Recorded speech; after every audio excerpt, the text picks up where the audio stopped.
Hello everyone, मैं हूं रंजीत यादव और आप देख रहे हैं अपना पसंदीदा channel D Y classes by Ranjeet sir. Students, आज के इस वीडियो में हम एक ऐसे टॉपिक के बारे में बात करने वाले हैं जो बहुत ही ज़्यादा इंपॉर्टेंट है और बोर्ड एग्जाम में काफ़ी ज़्यादा बार पूछ लिया जाता है।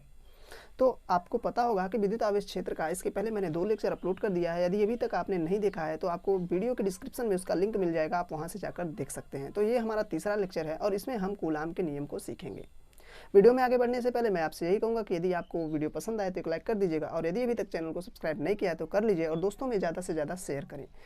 तो चलिए बढ़ते हैं आगे। आप देख सकते हैं और मैं आपको यहाँ एक बात और बताना चाहूँगा कि यदि आपको वीडियो से रिलेटेड यदि आपको कोई भी टॉपिक पढ़ाया जाता है और उसमें आपको न्यूमेरिकल्स दिया जाता है तो आप ज़्यादा से ज़्यादा न्यूमेरिकल्स पाने के लिए मैं डिस्क्रिप्शन में टेलीग्राम चैनल का लिंक दे दूँगा, आप वहाँ से ज्वाइन होकर आप ज़्यादा से ज़्यादा न्यूमेरिकल्स प्राप्त कर सकते हो। तो चलिए वीडियो में आगे बढ़ते हैं। आप देख सकते हैं दिया गया है कूलाम का नियम। अब ये कूलाम का नियम है क्या? तो इसके पहले मैंने जो बताया है प्यार दोस्तों, आवेश 2 प्रकार के होते हैं। तो उन्हीं दोनों आवेशों को लेकर कूलाम ने अपना एक नियम दिया। तो आप देख सकते हैं कहा गया इस नियम के अनुसार 2 स्थिर बिंदु आवेशों के बीच लगने वाला आकर्षण अथवा प्रतिकर्षण बल।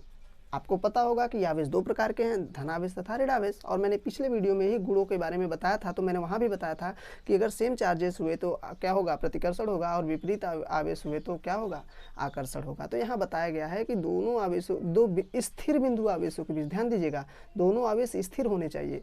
तो 2 स्थिर बिंदु आवेशों के बीच लगने वाला आकर्षण अथवा प्रतिकर्षण बल दोनों आवेशों के गुणनफल के अनुक्रमानुपाती, यानी दोनों आवेश जो रहेंगे आपके उन दोनों का क्या हो जाएगा, गुणनफल करना है, गुणा करने के बाद उनका अनुक्रमानुपाती होता है तथा उनके बीच की दूरी के वर्ग के व्युत्क्रमानुपाती होता है। यदि हम इसे मैथमेटिकल फॉर्म में समझे तो आप देख सकते हैं, तो मैंने यहाँ पे कुछ माना है कि माना 2 बिंदु आवेश Q1 व Q2 के बीच की दूरी स्मॉल r है। तो यहाँ मैंने दर्शाया है, एक है Q1 आवेश है, एक Q2 आवेश है और उनके बीच की दूरी स्मॉल r है। तो अब देख सकते हैं कूलाम के नियम से उसने क्या कहा कि दोनों आवेशों के गुणनफल के अनुक्रमानुपाती, इक्वेशन नंबर 1 मान लिया। और यहाँ पे कहा गया है उन दोनों आवेशों के बीच की जो दूरी है उसके वर्ग के व्युत्क्रमानुपाती। तो यहाँ पे मैंने F प्रोपोर्शनल टू 1/r² कर लिया है। ये हुआ हमारा समीकरण 1 और ये हुआ समीकरण 2। तो आप देख सकते हैं समीकरण 1 और 2 का जो लेफ्ट साइड है ये इक्वल है, ये भी F है, ये भी F है। तो हम लोगों ने किया क्या कि समीकरण 1 व 2 को मिला दिया। जैसे ही मिलाया तो ये बन गया क्या, F proportional to Q1 Q2 upon r²। अब मैं आपको बता दूं, कहीं भी यदि आपको ये प्रोपोर्शनल दिखे तो जब इसे हटाया जाता है तो यहाँ पे एक इक्वल और एक कांस्टेंट निकल के आता है। अब वो कांस्टेंट ज़्यादातर जगहों पर के यूज किया जाता है, लेकिन मैं यहाँ ए यूज कर रहा हूँ। क्यों कर रहा हूँ आगे आपको बताने वाला हूँ, तो आप घबराइए बिल्कुल भी नहीं। तो यहाँ पे आप कांस्टेंट की जगह पे ए कर लीजिए, जहाँ मैंने बताया कि ए जो है हमारा अनुक्रमानुपाती नियतांक है। आप देख सकते हैं यहाँ पे फार्मूला क्या बन गया, F बराबर ए Q1 Q2 अपान r², जहाँ ए एक अनुक्रमानुपाती नियतांक है। आई होप प्यारे दोस्तों आपको यहाँ तक समझ में आ गए होंगे। यदि अभी तक आपने इसे नहीं समझा है तो एक बार वीडियो को फिर से पीछे देख सकते हैं, मैं थोड़ा सा समझाने का प्रयास करूँगा। कहने का मतलब यही है प्यारे दोस्तों कि जो भी दो आवेश अगर उपस्थित होंगे जहाँ भी, उन दोनों के बीच जो लगने वाला बल होगा वो उन दोनों के गुणनफल के अनुक्रमानुपाती तथा उनके बीच की दूरी के वर्ग के व्युत्क्रमानुपाती होगा। जैसे ही हम दोनों को मिलाएंगे ऐसा फॉर्मूला देखने को मिल जाएगा। तो अब बढ़ते हैं आगे। तो आप देख सकते हैं यहाँ पे मैंने लिख के रखा है, यहाँ पे देख सकते हैं अगर निर्वात या वायु हो गया, तो क्या होगा कि ये जो ए की वैल्यू है ये हो जाता है 1/4πε0, और इसका यदि संख्यात्मक मान देखें तो होता है 9 × 10⁹ न्यूटन मीटर स्क्वायर प्रति कूलाम स्क्वायर। अब काफ़ी ज़्यादा स्टूडेंट्स के मन में यही मात्रक याद करने में कठिनाई होता है। तो मैं अभी आपको आगे समझा दूंगा कि ये मात्रक आखिर आया कहाँ से। तो अभी पहले हम समझ लेते हैं। तो अब देख सकते हैं यहाँ पे जब हम लोगों ने देखा कि a बराबर 1/4πε0 होता है तो क्या हुआ, ध्यान से देख सकते हैं जो हम लोगों ने ये वाला फार्मूला लिखा था, यहाँ पे ध्यान दीजिए कि F बराबर ए Q1 Q2 अपान r², और यहाँ पे बोला गया कि ये जो a की वैल्यू है 1/4πε0, तो उसी a की जगह पे हम लोगों ने लिख दिया 1/4πε0 Q1 Q2 अपान r²। ध्यान दीजिएगा कि ये फार्मूला तभी यूज करना है कि 1/4πε0 जब दोनों आवेश किस में उपस्थित हो, निर्वात में हो या वायु के में उपस्थित हो। इसलिए मैंने यहाँ बार बार लिख लिया निर्वात के लिए। तो आप देख सकते हैं जो यहाँ पे एप्सिलॉन नॉट है वो है निर्वात की विद्युतशीलता और इसका मान होता है 8.85 इंटू 8.85 इंटू 10⁻⁻12 कूलाम स्क्वायर प्रति न्यूटन मीटर स्क्वायर। आप देख सकते हैं ये जो मात्रक है जस्ट इसका विपरीत है। अभी मैं समझाने वाला हूँ कि इसका मात्रक आया तो आया कहाँ से। तो अभी आप यहाँ देख सकते हैं मोस्ट इंपॉर्टेंट बात एक याद रखना है कि यदि माध्यम का परावैद्युतांक k हो तो हम लोग करने क्या वाले हैं, यही कूलाम के नियम का फार्मूला F बराबर 1/4πε0, जहाँ पे एप्सिलॉन नॉट के बगल में हम लोग k यूज कर लेंगे। यहाँ हो जाएगा Q1 Q2/r²। अब मैं बताता हूँ प्यार दोस्तों यहाँ पे क्यों मैंने कांस्टेंट की जगह a यूज करा, क्योंकि मुझे पता था कि जो आगे आने वाला है परावैद्युतांक उसको भी हम लोग k से ही दिखाएंगे। अगर हम लोग यहाँ पे k यूज कर लेते तो आपको वहाँ कन्फ्यूज़न होने लगता, इसलिए मैंने दिखाया कि ये जो है कांस्टेंट अलग चीज़ है और ये जो k आया है यहाँ पे ये परावैद्युतांक है और इसका मान अलग अलग माध्यमों के लिए अलग अलग होता है। अब जब काफ़ी सारे स्टूडेंट्स होंगे तो उनके मन में ये डाउट होने लगता है कि सर परावैद्युतांक ये क्या चीज़ है। तो मैं आपको बता दूं प्यार दोस्तों, परावैद्युतांक जो होता है वो माध्यम की विद्युतशीलता और निर्वात की विद्युतशीलता, यहाँ आप देख सकते हैं मैंने क्या बताया, एप्सिलॉन निर्वात की विद्युतशीलता है और यहाँ जो आप देखेंगे ये जो एप्सिलॉन है इसे बोलते हैं माध्यम की विद्युतशीलता। तो कहा जाता है माध्यम की विद्युतशीलता तथा निर्वात की विद्युतशीलता के अनुपात को परावैद्युतांक कहते हैं। आई होप आपको समझ में आ गया होगा। अब विशेष बात परावैद्युतांक के बारे में जान लीजिए कि परावैद्युतांक का मात्रक नहीं होता। अब आप कहेंगे ये कैसे सर कि परावैद्युतांक का मात्रक क्यों नहीं होता है। तो आप देख सकते हैं ये भी विद्युतशीलता है और ये भी विद्युतशीलता है, बस फर्क क्या है, ये निर्वात का है और ये माध्यम का, लेकिन विद्युतशीलता तो एक ही है। तो इन दोनों का मात्रक सेम होगा और दोनों का मात्रक जब कट जाएगा तो उसका मात्रक ही नहीं होगा।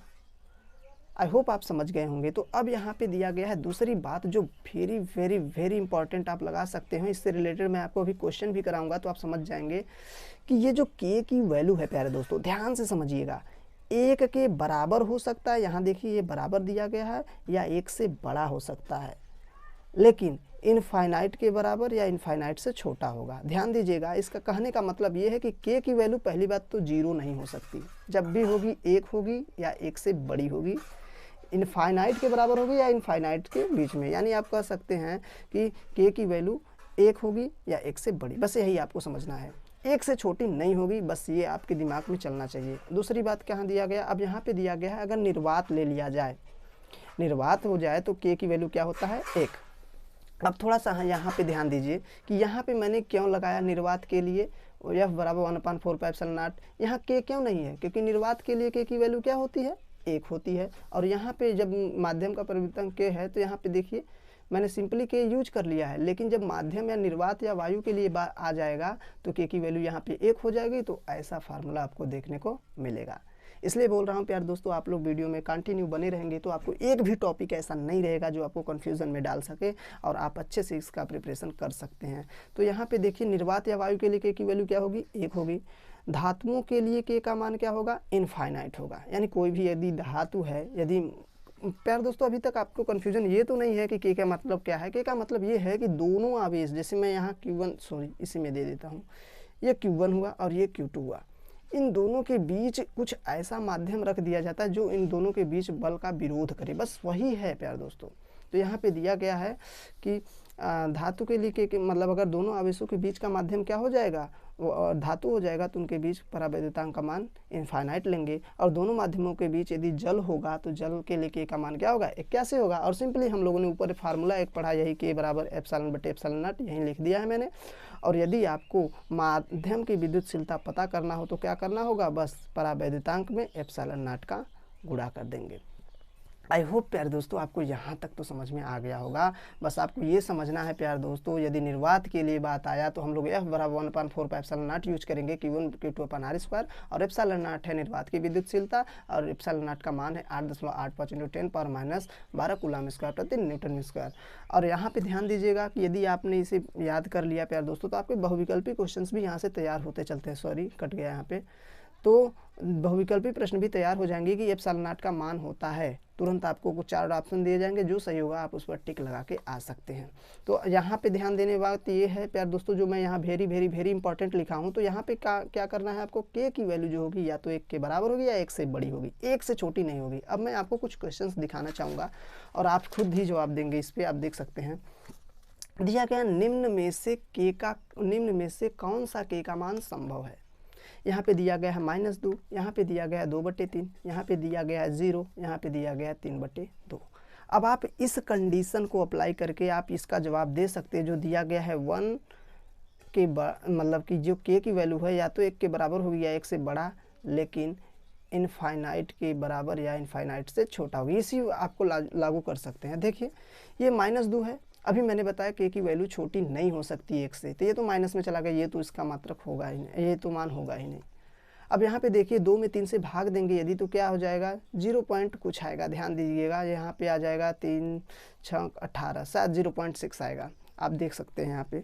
अब ध्यान दीजिए ये भी तो 1 से छोटा हुआ, 0 तो हो ही नहीं सकता भाई, ये नहीं हो सकता, 0 भी हो नहीं सकता, क्योंकि जी अभी मैंने बताया कि के की वैल्यू 1 से बड़ा होगी या 1 से बराबर। अब यहाँ पे ध्यान दीजिएगा कि ये जो 3 में 2 से जब भाग देंगे हम लोग तो क्या आएगा 1.5, और आप ध्यान से देख सकते हैं कि के की वैल्यू क्या है, ये परावैद्युतांक का मान है, तो ये 1 से क्या है बड़ा है, क्योंकि देखिए ध्यान से 1.5 है, ये 1.5। तो प्यार दोस्तों आप इस पर टिक मार देंगे। अब मैं एक और दे रहा हूँ आपको, इससे आपको बेसिक आइडिया लग जाएगा कि इस ऐसे प्रश्नों को कैसे सॉल्व करना है। तो देख सकते हैं यहाँ पे दिया गया है निम्न में से के का कौन सा मान संभव है। -3 ये तो होगा नहीं क्योंकि माइनस में चला गया। ये देख सकते हैं 1/2, ये इसका मान यदि हम भाग देंगे तो क्या आएगा 0.5 आएगा, ये भी तो हो नहीं सकता क्योंकि 1 से छोटा हो गया। 0 तो होगा नहीं। अब यहाँ से देखिए सी की मतलब 6 यानी 6, तो ये ऑप्शन सही है क्योंकि ये क्या है कि 1 और इनफाइनाइट के बीच की वैल्यू है। तो आई होप यार दोस्तों आपको परावैद्युतांक से रिलेटेड कैसे क्वेश्चंस को सॉल्व करना है आपको समझ में आ गया होगा। और एक टॉपिक और लास्ट टॉपिक की बात करते हैं, उसके बाद वीडियो को समाप्त करेंगे, क्योंकि यार दोस्तों मेरा उद्देश्य है कि मैं आपको लॉन्ग वीडियो ना बना के दूँ, ताकि आप लोग अच्छे से छोटे छोटे वीडियोज़ के रूप में अच्छे से तैयारी कर सकें। क्योंकि लॉन्ग वीडियो बनाने से कोई फ़ायदा नहीं होता, आप उबने लगते हैं और जल्दी ही वीडियो से हट जाते हैं। तो आप देख सकते हैं यहाँ पर दिया गया है कूलाम के नियम की सीमाएँ।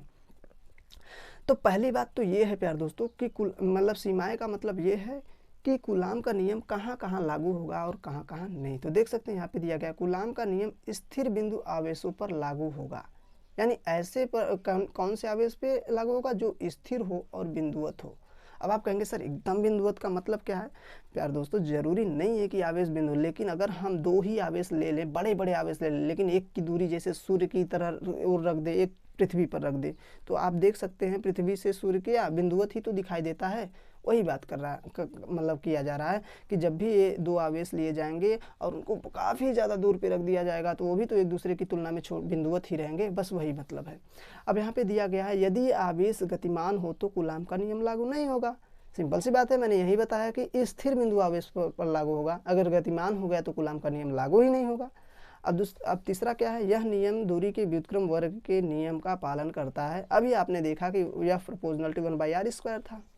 अब यहाँ पे क्या कहा गया है, दोनों आवेशों पर लगने वाला बल माध्यम की प्रकृति पर निर्भर करता है। आप यार दोस्तों आपने देखा अभी परावैद्युतांक से रिलेटेड आपने क्या देखा कि जैसे जैसे के का मान बदलेगा वैसे वैसे बल की मान भी बदलता चले जाएगा। क्योंकि आपने देखा के की वैल्यू वायु के लिए 1 होता है, धातुओं के लिए इनफाइनाइट होता है, जल के लिए 81 होता है। जैसे जैसे हम के का वैल्यू बदलेंगे अब इसमें क्या होगा, भाग होगा ना इस पूरी संख्या में, तो बल बदलता चला जाएगा। यही कहा गया है कि दोनों आवेशों पर लगने वाला बल माध्यम की प्रकृति पर निर्भर करता है, यानी जैसे जैसे माध्यम बदलेगा वैसे वैसे बल बदलेगा।